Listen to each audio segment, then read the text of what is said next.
की या निवडणुकीमध्ये केवळ नगरपालिका म्हणून विचार करू नका, तर आपल्याला हे जे बृहत काम करायचं आहे, आपल्याला एकेका शहराचा विकास करायचा आहे, हे MMR क्षेत्र एक व्हायब्रंट क्षेत्र म्हणून तयार करायचं आहे. आणि हे जर करायचं असेल तर या ठिकाणी खऱ्या अर्थानं आपल्या तेजश्री ताई ज्या अतिशय सुशिक्षित आहेत यांच्यासारखा नगराध्यक्ष माझी स्वप्न आहेत ती पूर्ण करण्याकरता मी मुख्यमंत्री आहे.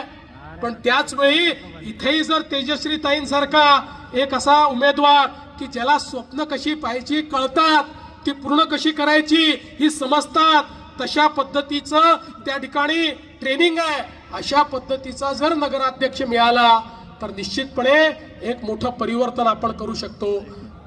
1 वर्ष होऊन गेलं, लाडक्या बहिणींना योजना बंद झाली नाही आणि जोपर्यंत देवाभाऊ आहे लाडकी बहीण योजना सुरूच राहील, ती बंद होणार नाही.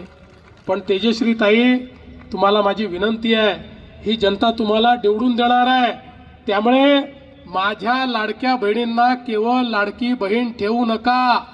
माझ्या लाडक्या बहिणींना आता लखपती दीदी बनवा.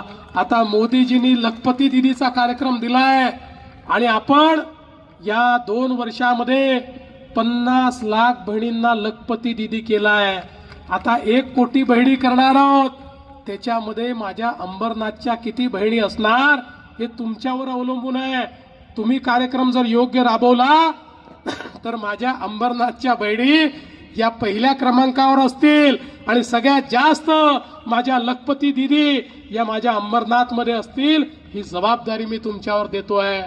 आणि म्हणून बंधू भगिनींनो, माझी तुम्हाला एवढीच विनंती आहे, पारदर्शी कारभार आणायचा आहे. या ठिकाणी कुठल्याही प्रकारची गुंडागर्दी नाही, कुठल्याही प्रकारचा अतिरेक नाही, तर एक प्रकारे पारदर्शीपणे काम करणारी अशा प्रकारची नगरपालिका ही आपल्याला तयार करायची आहे. आणि म्हणून मी तुम्हाला विनंती करण्याकरता आलो आहे की आपल्याला 20 तारखेला फार विचार करायचा नाही आहे. 20 तारखेला कमळाचं बटन आपल्याला दाबायचं आहे. आणि केवळ नगराध्यक्ष पदाकरता नाही, तर नगरसेवक देखील आपले जे आहेत, नाहीतर नगराध्यक्ष निवडून आणायला नगरसेवक दिले नाही तर ताईला लोक कामच करू देणार नाहीत.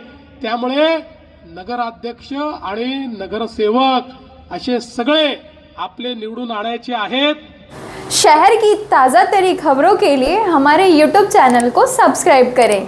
अगर वीडियो अच्छी लगी हो तो लाइक और शेयर करें.